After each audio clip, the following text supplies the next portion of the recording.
অনুভবের জ্ঞান ফিরতেই ভালোবেসে লাজুকে আপন করে নিল শ্রী। সম্পূর্ণ জানতে ভিডিওটিতে একটি লাইক করে দেখতে থাকো।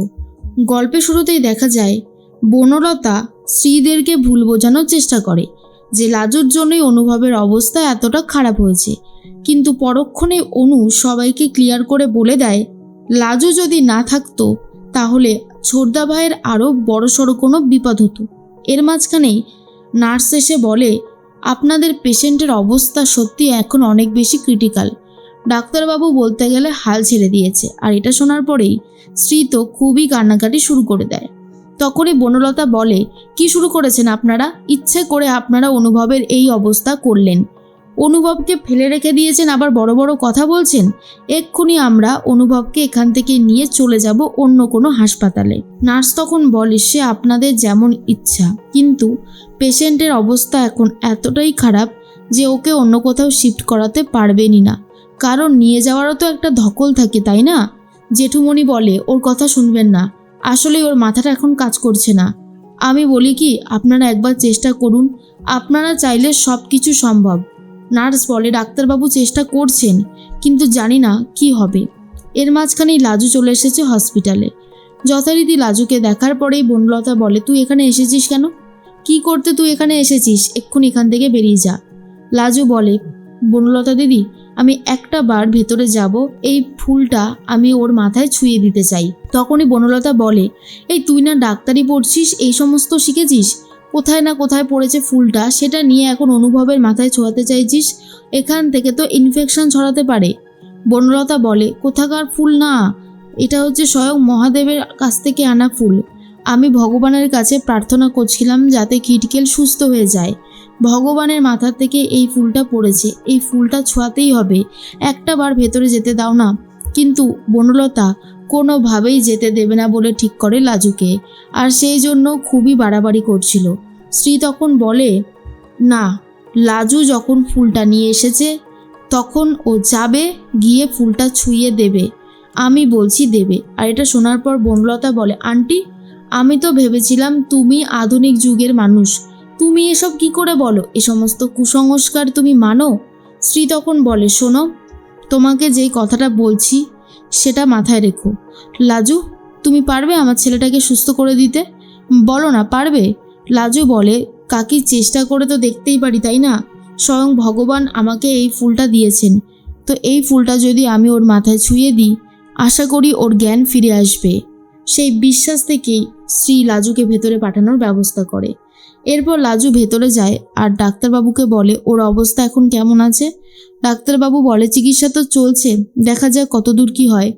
এই বলেই ফুলটা ছুঁয়ে দিচ্ছে লাজু আর বলে আমি শুধু চাই ও সুস্থ হয়ে উঠুক, ভগবানের কাছ থেকে আশীর্বাদী ফুল এনেছি। তখন ডাক্তারবাবু বলে খুব ভালো করেছেন, আমি নিজে চিকিৎসা বিজ্ঞানের সাথে যুক্ত থাকলেও আমি খুবই ভগবান মানি, আশা করছি উনি খুব তাড়াতাড়ি সুস্থ হয়ে যাবে। এরপর অনেকটা সময় কেটে যায়, আস্তে আস্তে অনুভব চিকিৎসায় সাড়া দিচ্ছে, রেসপন্স মিলছে। সেটা দেখার পর ডাক্তারবাবু সবাইকে জানাবে বলে ঠিক করে। আর সবাইকে জানানো মাত্রই সবাই খুব খুশি হয়ে যায় আর ভাবে এটা যে কত বড় একটা সুখবর সেটা বোঝাতে পারবো না। তার মধ্যেই জেঠুমণি আর বলরাম দুজন মিলে চলে যাচ্ছিল ডাক্তারবাবুর সাথে কথা বলতে, সাথে সাথে বনলতাও চলে যায়। ডাক্তারবাবু বলে আসলে আমরা যেভাবে চিকিৎসা শুরু করেছিলাম সেটা খুবই ভুল প্রসেস ছিল। এই কারণেই ছিল কারণ আমরা তো জানতামই না অনুভবের শরীরে কোন জিনিসটা একদমই শ্যুট খায় না। তো লাজবন্তী যদি আমাদেরকে সাহায্য না করতো তাহলে সত্যি কথা বলতে গেলে পেশেন্টকে নিয়ে আমাদের অনেক প্রবলেম ছিল, তবে সবটাই লাজবন্তীর জন্যই কিন্তু সম্ভব হয়েছে। আর আমি নিজেও আশা ছেড়ে দিয়েছিলাম, ভগবানকে ডেকে যেভাবে ভগবানের কাছ থেকে অনুভবকে ফিরিয়ে নিয়ে আসলো মৃত্যুর মুখ থেকে, এটা কিন্তু প্রশংসা করতেই হয়। তাই ক্রেডিট যদি কাউকে দিতে হয় সেটা লাজবন্তী ম্যাডামকেই দেবেন।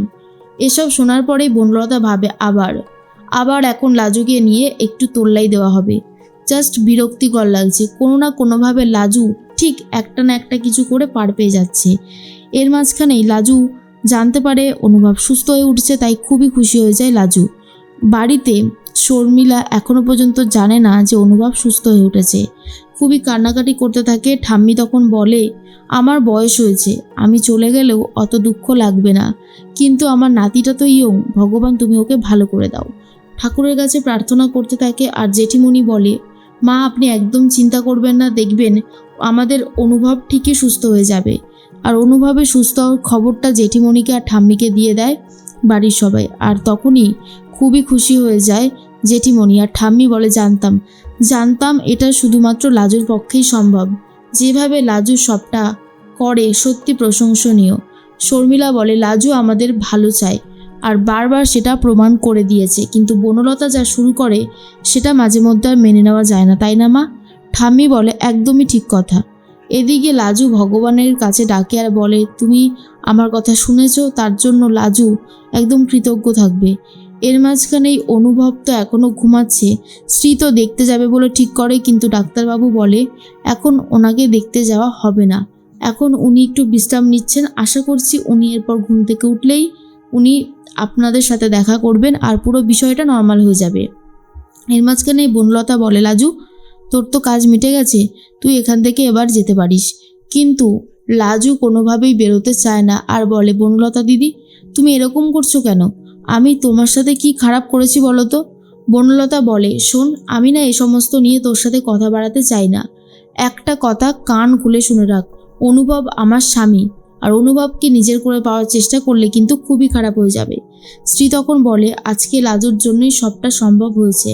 লাজুকে নিয়ে বাড়ি ফিরতে চায় যাতে লাজু একটু বিশ্রাম করতে পারে, কিন্তু লাজু বলে না, সে যাবে না, সে এই হসপিটালেই পড়ে থাকবে। রীতিমতো বলরামের সাথে হসপিটালের মধ্যেই ছিল লাজু, কিন্তু শ্রী বলে, তোমারও তো রেস্ট নেওয়া দরকার, চলো বাড়িতে। লাজুকে নিয়ে যাওয়ার চেষ্টা করে। কিঙ্কিনি বলে, সত্যি আমি ভাবতেই পারছি না, অনুভবের যদি এই সুস্থতা আমরা দেখতে না পারতাম তাহলে কত বড় বিপদ আমাদের জন্য অপেক্ষা করছিল।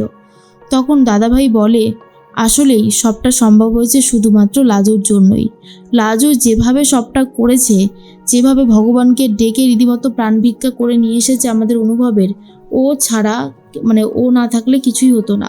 ডাক্তারবাবুও বলে দিয়েছে লাজুর ক্রেডিট ঠিক কতটা রয়েছে। এই সব কিছু শোনার পরে শ্রী বুঝতে পারে লাজু অ্যাকচুয়ালি পারফেক্ট অনুভবের জন্য, কিন্তু বনলতা কিছুতেই এটা মেনে নিতে পারে না। বনলতা ভাবে লাজুটা কিছু না করেই এত প্রশংসা পাচ্ছে, জাস্ট আর মেনে নেওয়া যায় না, বিরক্তিকর লাগছে। এর মাঝখানেই অনুভবের জ্ঞান ফিরে আসে আর এক এক করে সবাইকে দেখতে চায়। বনলতা বলে, কি তুই এখানে দাঁড়িয়ে আছিস কেন? চল ভেতরে চল, দেখি অনুভব তোকে চিনতে পারে কিনা। যথারীতি অনুভব লাজুকে দেখে চিনতে পারেনি আর বলে, কে লাজু? আমি তো লাজু বলে কাউকে চিনি না। আর এটা শোনার পর লাজুর অনেক কষ্ট হয়। তখন বনলতা বুঝতে পারে, যাক, তাহলে লাজুকে চিনতে পারছে না অনুভব, এটাই সব থেকে ভালো কিছু হয়েছে।